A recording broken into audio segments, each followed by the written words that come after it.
Hi there, my name is Mariko and I'm a multimodal or integrative therapist and intuitive. For those of you who are new to my channel, well, welcome. For those of you who are not new, well, hello again, because it's been a while. I took a couple of months break and I moved homes. It was a big transition. It was exhausting and I just took a step back from all social media. I also had family visiting and it's been very nice to just be present and do less and just be more. Today, I wanted to introduce you to a new kind of video, in fact, a new kind of series that I'm launching with this video called Wisdom from Sessions. And in it, I really want to just share pearls of wisdom that come through in a session that I find to be extremely topical or relevant or just universally useful. And so, there's a funny phenomenon that I've noticed for a few years now, and it just happens consistently in my work, and that is that often a theme that comes up in one session with a particular client will repeat in that same week with other clients, and you just couldn't make it up. Sometimes I even get confused as to who I'm working with because the very same theme comes up so often. And it's like very specific things. And it just reminds me of, if you know Rupert Sheldrake's work with the concept of morphogenetic fields, it just reminds me that there must be this kind of morphogenetic field that has come up that is resonating in that week. But anyway, this past week, one such theme came up, and I found it to be really thought-provoking, and so I just wanted to share this with you. And it's really the idea of the words that we don't say. It's the things that we don't say that have an impact on ourselves, our lives, and our relationships. And, we spend a lot of time focusing on what we do say, right? What we do say, what someone else has said, and what we've done in response, blah, blah. But we don't spend enough time thinking about the moments in which we could have said something and we should have said something, and, well, the moments that passed us, and who knows what avenues have remained closed off for us because of that. So, in my Wisdom from Sessions, I want to open up with a theme, with a topic, share a couple of kind of case studies, little snippets of sessions, and then leave you with a question to ponder. So let's just dive straight in for this week's theme, and that is the things that we didn't say. So this past week, one of my sessions was with a client who was in a pretty good relationship for, almost 2 years. It was the first time, she said to me, that she actually felt truly safe with someone. It was probably the first time that she could say she really loved somebody. And it was just a lot of green flags, He really treated her well. He was such a kind and patient person. And she was confused as to what went wrong in that relationship, because everything was going well. But she said, nearing the end of it, like the last 6 months before they broke up, she just didn't understand what had happened. But she knew that in the last 6 months, something shifted within her, and she couldn't understand it, and she didn't know why, but she suddenly fell out of love with him. And she therefore thought it meant that maybe he wasn't for her. There was also a complication about, somebody else coming into the picture who she felt drawn to. And so there was questions around that too. All of this being said, the point is that she felt this disconnect and this slow shifting away from being in love with him to just not really understanding her feelings towards him, and just knowing she felt quite cold towards him. So, upon doing further digging, we identified the key moment where something shifted for her. And that key moment was actually a conversation that they had a few months before they broke up, in which her ex mentioned to her that he was interested in perhaps working abroad. He had a new job opportunity and he wanted to work abroad. And it was really that moment that she managed to identify as the turning point. So then what happened afterwards was, in her own words, she felt her heart close up and become cold. And because of that, in the weeks and months to follow, she suddenly wasn't sure what she felt towards him anymore. And perhaps she even started feeling interested in other people because of this lack of love within her for her partner. So in this session, we did internal family systems. That's parts work.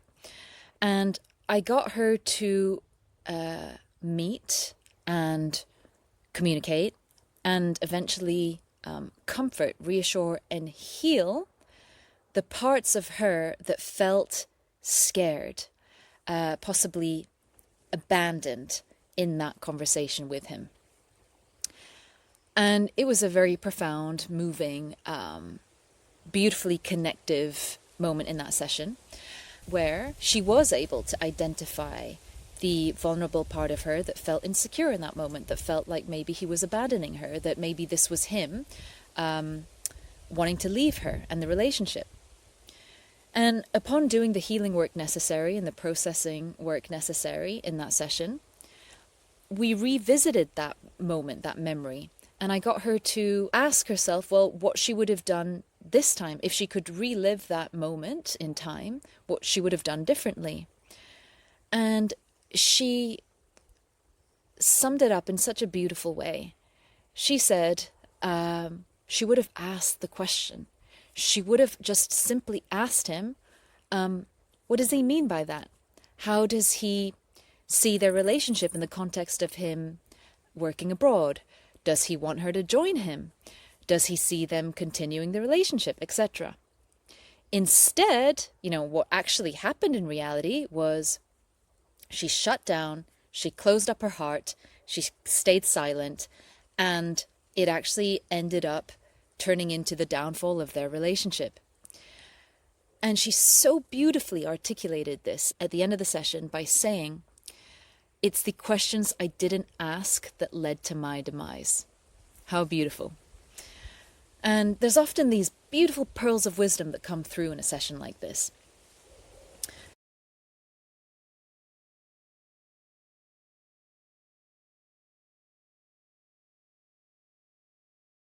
Similarly, the day after, I had a different kind of session with a different client.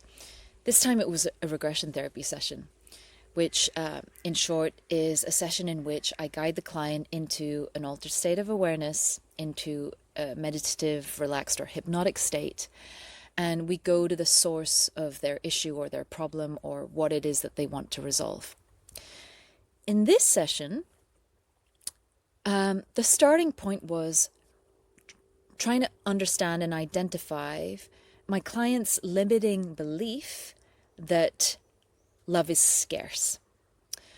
And one of the pivotal memories that we return to, that her subconscious mind or her higher mind took us to, was similarly a conversation with her ex, in which ended up being the final conversation they had, in which he confided in her that he felt there was something missing in their relationship. And he went on to list some examples, and one of the things he said was, for example, couples have, a couple song or something that they share. We don't have that, he said. In that moment, my client also sort of closed herself off, became quiet, and ended up saying, well, clearly there's something wrong in our relationship then. Clearly there is something missing. And that ended up being their final conversation and the start of their breakup. So after doing the necessary healing work and the processing and, being led back to actually the origin of all of this pattern for her, we revisited that memory at the end of the session. Inevitably, the healing work that we do, whatever that may look like, the therapeutic work that we do, inevitably gives a client a wider, wiser perspective on things. And so they're able to then not only make peace with that unresolved memory that is now not unresolved, but they also then gain this greater awareness and a fresh outlook on what they should have done or what they will do going forward from now on. Because suddenly they're no longer personalizing what happened so much. And so when I asked her the question of what she would do differently, well, upon revisiting that memory, she said, I feel really calm about this conversation now. I don't feel reactive, I feel calm, and I just want to ask him, well, why is having that couple's song so important to him? And what could we do differently to make things work? And so it's so interesting to me, the questions that we don't ask or the words that we don't speak, and how vastly differently our life unfolds as a result of that. I want to end with asking you about when in your life have you, perhaps in defensiveness, in fear, retreated, back into your shell?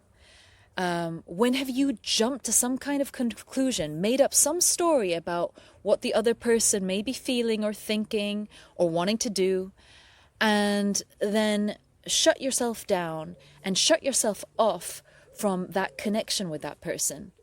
Shut off communication.